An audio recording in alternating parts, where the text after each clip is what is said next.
Hello everyone, कैसे हैं आप सभी लोग। आशा करता हूं दोस्तों आप सभी लोग अच्छे होंगे। दोस्तों मैं अवधेश बघेल स्वागत करता हूं आपका अपने YouTube channel GDS study institute में। दोस्तों इस चैनल पर आप सभी लोगों को GDS to MTS postman exam की तैयारी कराई जा रही है तथा अभी इस चैनल पर आप सभी लोगों को भारतीय डाक विभाग के पोस्ट ग्रेड फर्स्ट के जो 50 मोस्ट इम्पोर्टेंट क्वेश्चन हैं उन सभी प्रश्नों को आपको कवर कराया जा रहा है। ठीक है ना दोस्तों, यह सेकंड क्लास है। अगर आपने इससे पहले हमारी क्लास पहली वाली क्लास नहीं देखी है तो नीचे दिए गए डिस्क्रिप्शन बॉक्स में जाकर उस क्लास को आप देख सकते हैं। ठीक है ना दोस्तों। तो दोस्तों आज की क्लास शुरू करते हैं। तो आज का फर्स्ट क्वेश्चन है, जिस ग्राहक को उत्तर देने के लिए व्यापार उत्तर लिफाफा प्राप्त होता है तो उसे उत्तर के लिए शुल्क भुगतान करने की आवश्यकता नहीं है। हैंडलिंग शुल्क सहित सामान डाक शुल्क कितने प्रति आर्टिकल डिलीवरी के समय प्राप्तकर्ता से वसूल किया जाएगा। ठीक है ना दोस्तों। तो इसका करेक्ट आंसर हो जाएगा 50 पैसे वसूल किया जाएगा। ठीक है ना, जो प्राप्तकर्ता होगा उससे 50 पैसे वसूल किया जाएगा।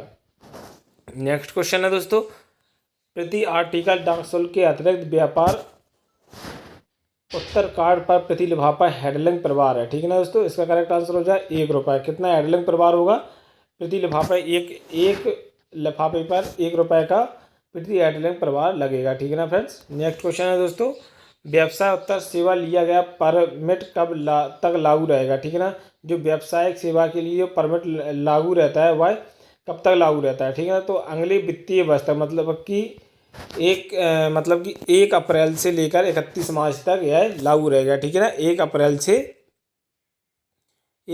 से 31 मार्च तक यह लागू रहेगा। ठीक है ना, इसका 1 अप्रैल 31 मार्च तक करेक्ट आंसर हो जाएगा। नेक्स्ट क्वेश्चन है दोस्तों, नेत्रहीनों संबंधी साहित्य के पैक्टों को निम्नवत के भुगतान से छूट दी गई है। तो किसके भुगतान से छूट गई है? डाक शुल्क के भुगतान से छूट दी गई है। नेत्रहीन संबंधी पैकेट, साहित्य के पैकेट होते हैं उनको, उसको डाक शुल्क से भुगतान में छूट दी गई है। ठीक है। नेक्स्ट क्वेश्चन हो जाएगा दोस्तों, नेत्रहीनों संबंधी साहित्य के पैकेट केवल सतह मार्ग द्वारा प्रेषित होते हैं। यदि हवाई जहाज द्वारा भेजा गया तो किसके रूप में निर्धारित हवाई डाक शुल्क का भुगतान करना होगा।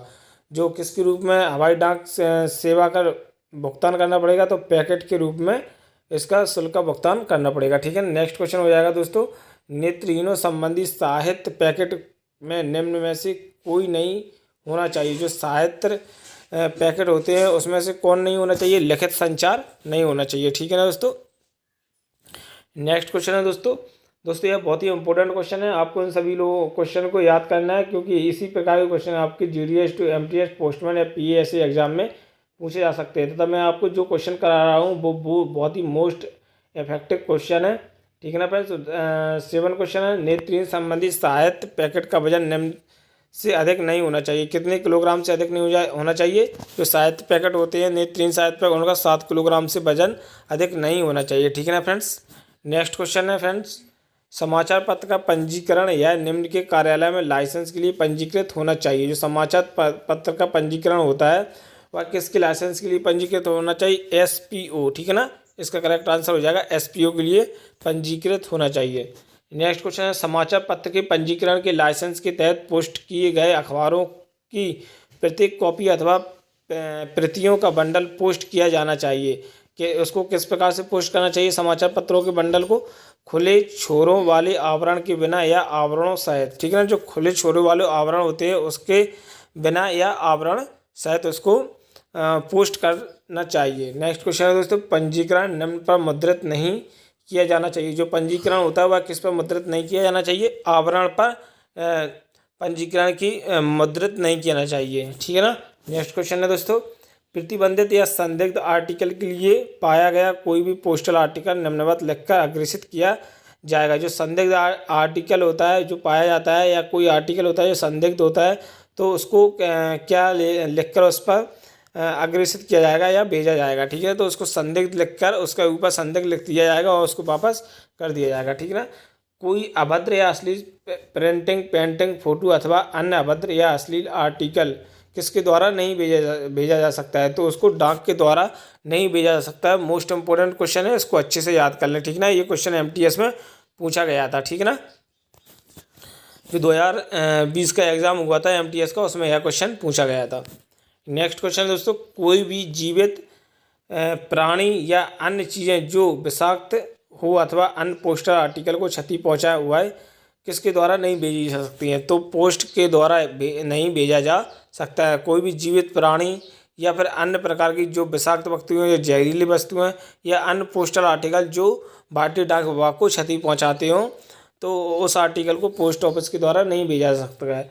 नेक्स्ट क्वेश्चन है, लॉटरी टिकट अथवा लॉटरी से संबंधित टिकट संबंधित सर्कुलर द्वारा किसके द्वारा नहीं भेजा जा सकता है? तो जो लॉटरी से संबंधित टिकट होते हैं जिसमें लॉटरी लगती है, तो वह टिकट डाक के द्वारा नहीं भेजा जा सकता है। किंतु इसमें एक नोट है, क्योंकि लेकिन इसमें जो भारत सरकार द्वारा लॉटरी निकाली जाती है उन लॉटरियों को संबंधित डाकघर के द्वारा भेजा जा सकता है, ठीक है ना। इसमें जो भारत सरकार के द्वारा निकाली जाएगी, जो गवर्नमेंट के द्वारा निकाली जाएगी, उन सभी को या डाक के द्वारा भेजा जा सकता है। लेकिन अगर कोई सरकारी जो गैर प्राइवेट फर्म अगर किसी लॉटरी को निकालता है तो उसको संबंधित डाक के द्वारा नहीं भेजा जा सकता है, ठीक है ना। नेक्स्ट क्वेश्चन है दोस्तों, 1 लाख रुपए से अधिक मूल्य के सिक्के के पुराने सिक्के अथवा बुलियन किसके द्वारा नहीं भेजे जा सकते हैं? तो 1 लाख रुपए से अधिक के मूल्य के सिक्के डाक के द्वारा नहीं भेजे जा सकते हैं, ठीक है ना फ्रेंड्स। इसका करेक्ट आंसर हो जाएगा डाक के द्वारा नहीं भेजे जा सकते हैं। दोस्तों अगर आपको हमारी वीडियो से थोड़ा भी लाभ मिलता है तो वीडियो को लाइक, कमेंट और शेयर जरूर किया करें, ठीक है ना फ्रेंड्स। निम्न के आदेशों के तहत पोस्टल आर्टिकल वापस ली जा सकेगी? किसके आदेश के द्वारा जो पोस्टल आर्टिकल होता है उसको वापस लिया जा सकता है? तो किसके द्वारा लिया जाएगा? डाकघर अधीक्षक के द्वारा या एसएसपी सीनियर सुपरिटेंडेंट और पोस्ट के द्वारा इसको वापस लिया जा सकता है, ठीक है ना। नेक्स्ट क्वेश्चन मिल जाएगा, फ्रैंकिंग मशीन का मीटर किस पर रीसेट होना चाहिए? फ्रैंकिंग मशीन का रीसेट कहाँ पर रीसेट होना चाहिए? जहाँ पर लाइसेंस जारी किया जाता हो, जिस डाकघर के द्वारा लाइसेंस जारी किया गया हो वहीं पर फ्रैंकिंग मशीन का मीटर रीसेट होना चाहिए, ठीक है ना फ्रेंड्स। इसका करेक्ट आंसर हो जाएगा, ये क्वेश्चन इंपॉर्टेंट है, इसको अच्छे से याद कर लें, ठीक है ना। नेक्स्ट क्वेश्चन बनेगा दोस्तों, यदि किसी पार्सल में अनुमति के अतिरिक्त कोई लिखित संदेश होने की संख्या होती है तो उसे निम्न टिप्पणी लिखकर गंतव्य तक पहुंचा जाता है। मान लो अगर कोई पार्सल है उसमें बिना अनुमति के अतिरिक्त कोई लिखित संदेश उसमें अगर है और होने की या किसी भी प्रकार से शंका होती है तो उस आर्टिकल को क्या टिप्पणी लिखकर उसको जो गंतव्य स्थान है वहाँ पर पहुँचाया जाएगा ओपन डिलीवरी के लिए, ठीक है ना। उस पर ओपन डिलीवरी, खुली हुई डिलीवरी उस पर लिख दिया जाएगा, ठीक है ना फ्रेंड्स। इसका करेक्ट आंसर हो जाएगा ओपन डिलीवरी के लिए। नेक्स्ट क्वेश्चन है दोस्तों, रात्रि डाकघरों के कार्य समय को किसके द्वारा 8:30 बजे तक बढ़ाया जा सकता है?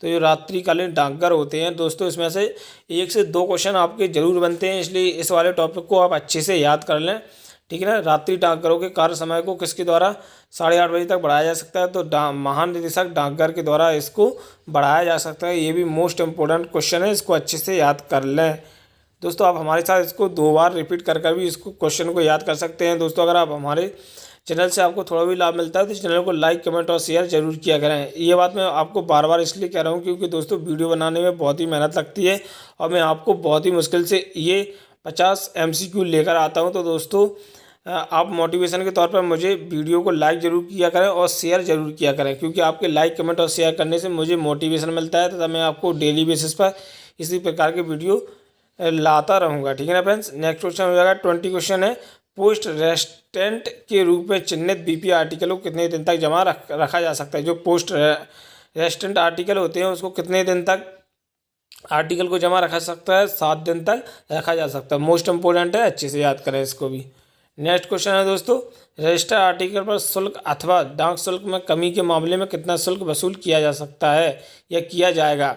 तो ये रजिस्टर आर्टिकल का शुल्क अथवा डाक शुल्क में कमी होती है तो उसके कितना वसूल किया है? रजिस्ट्रेशन शुल्क का दोगुना, जो रजिस्ट्रेशन शुल्क लगता है उसका दोगुना वसूल किया जाएगा, ठीक है ना। नेक्स्ट क्वेश्चन होगा दोस्तों, यदि पंजीकृत पार्सल पर शुल्क अथवा डाक शुल्क में कमी के मामले में यदि प्राप्तकर्ता शुल्क पूरा अदा नहीं करता है तो क्या किया जाएगा?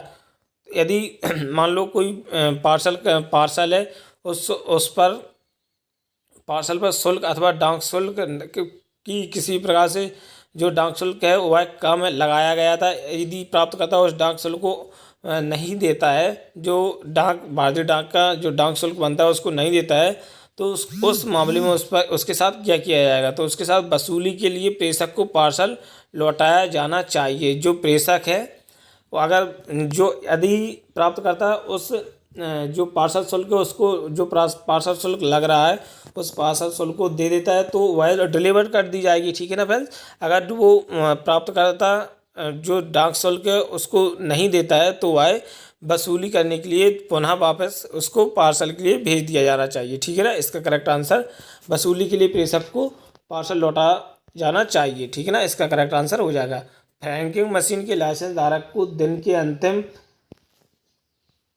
अंतिम प्रस्तुत सहित क्या करना चाहिए, अंतिम प्रस्तुत करना चाहिए। ठीक है ना। अंतिम जो समय लास्ट जब क्लोजिंग की जाती है उस समय क्या प्रस्तुत करना चाहिए, तो दैनिक डॉकेट प्रस्तुत किया जाना चाहिए। जो दैनिक डॉकेट होता है जिस पर उसका हिसाब किताब रहता है कि आज कितने आर्टिकल फ्रैंक किए गए। ठीक है ना। कितने आर्टिकल फ्रैंक किए गए तथा कितने रुपए की फ्रैंकिंग की गई और कितना बैलेंस आपकी मशीन में बचा हुआ है। तो इस प्रकार से उस सभी का दैनिक लेखा जोखा किया जाता है। ठीक है ना फ्रेंड। उसका दैनिक लेखा जोखा किया जाएगा और उसको जो संबंधित उप डाकघर होगा वहाँ पे वो संबंधित डाकघर को डॉकेट के द्वारा भेजा जाएगा। नेक्स्ट क्वेश्चन दोस्तों बनेगा, बीपी आर्टिकल के प्रेषक को प्रेषण के लिए निर्दिष्ट राशि निम्न से अधिक नहीं होनी चाहिए। जो बीपी आर्टिकल होता है उसके लिए जो प्रेषक होगा उसको कितने रुपए की राशि अधिक नहीं होना चाहिए, कितने रुपए से अधिक नहीं होना चाहिए, तो वह नहीं होना चाहिए 5,000 रुपये से अधिक नहीं होना चाहिए। ठीक है ना फ्रेंड्स। 5,000 रुपये से अधिक नहीं होना चाहिए। तो इसका करेक्ट आंसर हो जाएगा 5,000 रुपये। नेक्स्ट क्वेश्चन बनेगा दोस्तों, पोस्टल आर्टिकल को पोस्ट करने अथवा पते में परिवर्तन के बाद आर्टिकल को वापस लेने के लिए आवेदन पत्र के साथ निम्नवत के रूप में निर्धारित शुल्क साथ हो। तो किसके साथ हो, डाक टिकट के साथ होना चाहिए। ठीक है ना फ्रेंड्स। इसका करेक्ट आंसर हो जाएगा डाक टिकट। नेक्स्ट क्वेश्चन बनेगा दोस्तों, जहां पंजीकृत अथवा रजिस्टर्ड आर्टिकल को वापस लेने के लिए आवेदन पत्र के साथ निम्नवत की कॉपी हो।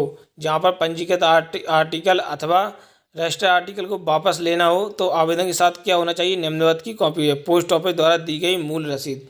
जो पोस्ट ऑफिस के द्वारा जब आप जिस आर्टिकल की जो आप रजिस्ट्री करवाते हैं उस समय आपको एक रसीद दी जाती है, वह रसीद होना बहुत ही आवश्यक होगा, तभी आपको वह आर्टिकल वापस लेने के लिए आप आवेदन कर सकते हैं। ठीक है ना फ्रेंड्स। तो इसका करेक्ट आंसर हो जाएगा पोस्ट ऑफिस द्वारा दी गई मूल रसीद।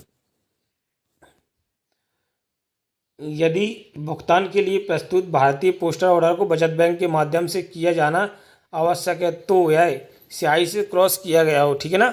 यदि भुगतान के लिए प्रस्तुत भारतीय पोस्टल ऑर्डर को बचत बैंक के माध्यम से किया जाना आवश्यक है तो वह किससे किया जाना है, तो यह स्याही से क्रॉस किया गया हो। इसका करेक्ट आंसर हो जाएगा।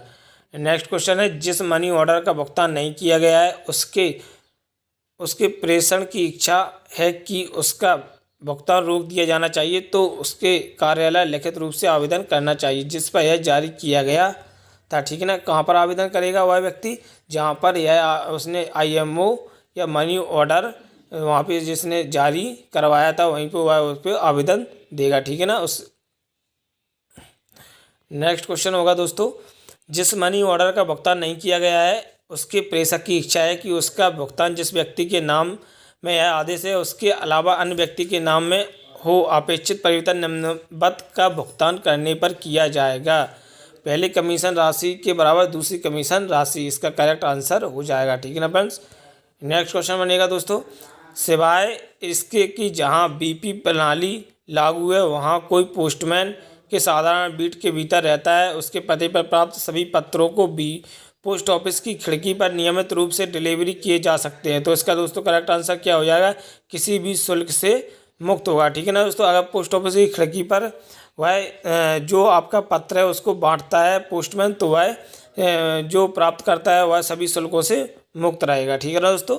नेक्स्ट क्वेश्चन बनेगा, कोई प्राप्तकर्ता पूर्ण रूप से प्रीपेड अपंजीकृत पत्रों को बंद बैग में पोस्ट ऑफिस प्राप्त करता चाहता है तो उनके पते पर प्राप्त करने वाले व्यक्ति के पास निम्नवत होना चाहिए, विंडो डिलीवरी टिकट। तो उनके पास क्या होना चाहिए, विंडो डिलीवरी टिकट होना चाहिए। ठीक है ना फ्रेंड्स। नेक्स्ट क्वेश्चन बनेगा दोस्तों, पहली तिमाही अप्रैल से 30 जून के दौरान व्यापार उत्तर सेवा परमिट के लिए शुल्क लिया जाए कि पहली तिमाही के लिए कितना शुल्क लिया जाएगा, 200 रुपये लिया जाएगा। ठीक है ना फ्रेंड्स।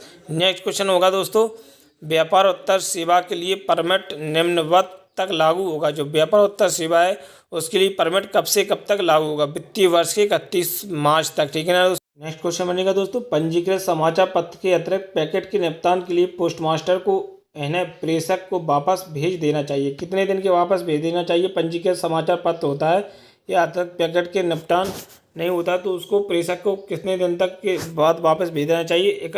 7 दिन के बाद वापस भेज देना चाहिए। ठीक है फ्रेंड्स, इसका करेक्ट आंसर 7 दिन हो जाएगा। नेक्स्ट क्वेश्चन है दोस्तों, लेने से इनकार की गई पंजीकृत आर्टिकल जिन पर प्रेषक का पता दिया गए हो उनके कहाँ वापस किया जाता है? तो उनको कहाँ वापस किया जाता है? उसको किया जाता है आरएलओ ऑफिस पर वापस किया जाएगा। ठीक है ना फ्रेंड्स। नेक्स्ट क्वेश्चन होगा दोस्तों, फ्रैंकिंग मशीन के लिए लाइसेंस किसके द्वारा दिया जाता है? तो फ्रैंकिंग मशीन के licence senior superintendent post office के द्वारा दिया जाता है। ठीक है ना, एसएसपी के द्वारा यह दिया जाता है। नेक्स्ट क्वेश्चन बनेगा दोस्तों, जब भुगतान के लिए मनी ऑर्डर जारी किए जाते हैं तो उनको प्राप्ति की जाती है तो MO3 के द्वारा उसकी प्राप्ति की जाती है। ठीक है ना फ्रेंड्स, इसका करेक्ट आंसर हो जाएगा MO3। नेक्स्ट क्वेश्चन बनेगा दोस्तों, शाखा डाकघर से उसके लेखा कार्यालय तक BO बैग से होना चाहिए। BO बैग से क्या होना चाहिए दोस्तों?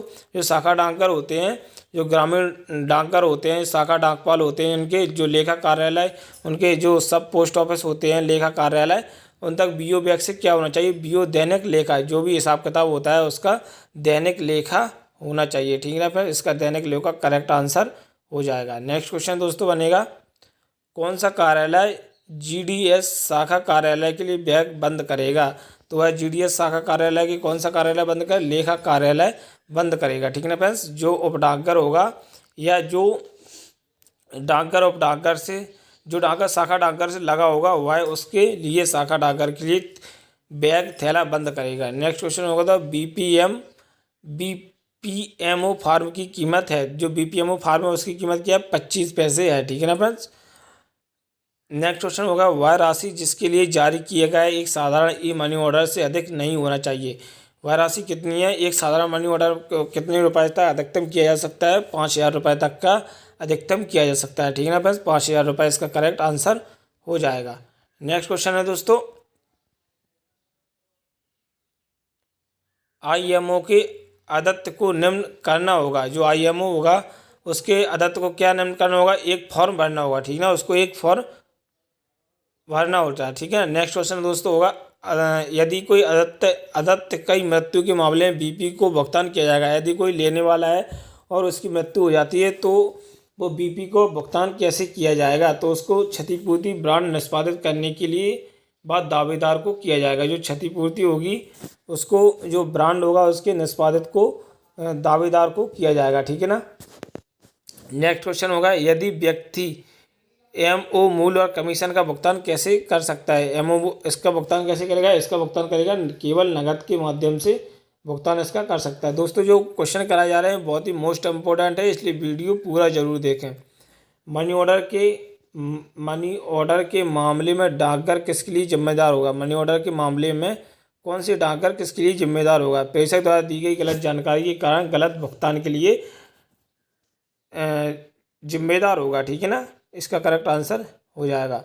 नेक्स्ट क्वेश्चन है, 50 ग्राम के स्थानीय SP आर्टिकल पर सीमा शुल्क होता है। जो 50 ग्राम का स्थानीय आर्टिकल होता है, SP आर्टिकल होता है, उसके लिए कितने का स्पीड पोस्ट आर्टिकल होगा उसके लिए 15 रुपये का सीमा शुल्क लगता है। ठीक है ना। नेक्स्ट क्वेश्चन हो जाएगा दोस्तों, 2 किलोग्राम तक का स्थानीय शुल्क कितना होगा? 2 किलोग्राम का स्थानीय शुल्क हो जाएगा 45 रुपये।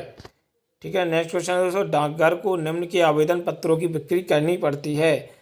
UPSC, ठीक है ना, डाकघर के आवेदन पत्रों को बिक्री कर सकता है। UPSC के जो डाकघर पत्र होते हैं उनकी केवल बिक्री करता है। नेक्स्ट क्वेश्चन हो जाएगा, अंतर्देशीय पत्र कार्ड का न्यूनतम माप क्या है? यह मोस्ट इम्पोर्टेंट क्वेश्चन समझो इसको आप, क्योंकि यह अंतर्देशीय पत्र का जो न्यूनतम माप है उससे संबंधित प्रश्न है, यह इसलिए मोस्ट हो जाएगा। इसकी होती है 28.2 सेंटीमीटर गुणा 18.2 सेंटीमीटर, मतलब कि 28/18 बाई 18.2 सेंटीमीटर इसका न्यूनतम माप होता है। ठीक है ना फ्रेंड्स।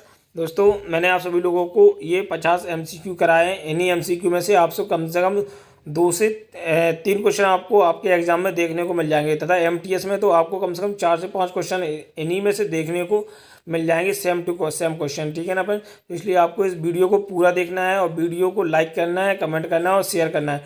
लाइक वीडियो को आपको सिर्फ उन्हीं लोगों के साथ करना है जिन लोगों जो लोग या तो जीडीएस हैं या फिर जीडीएस से एमटीएस पोस्टमैन एग्जाम की तैयारी कर रहे हैं, ठीक है ना फ्रेंड्स। अगर फ्रेंड्स वीडियो अच्छा लगता है तो वीडियो को लाइक कमेंट और शेयर जरूर किया करें, ठीक है ना फ्रेंड्स। तो मिलते हैं नेक्स्ट वीडियो में, तब तक के लिए आप अपनी फैमिली का ख्याल रखिए। Thank you so much.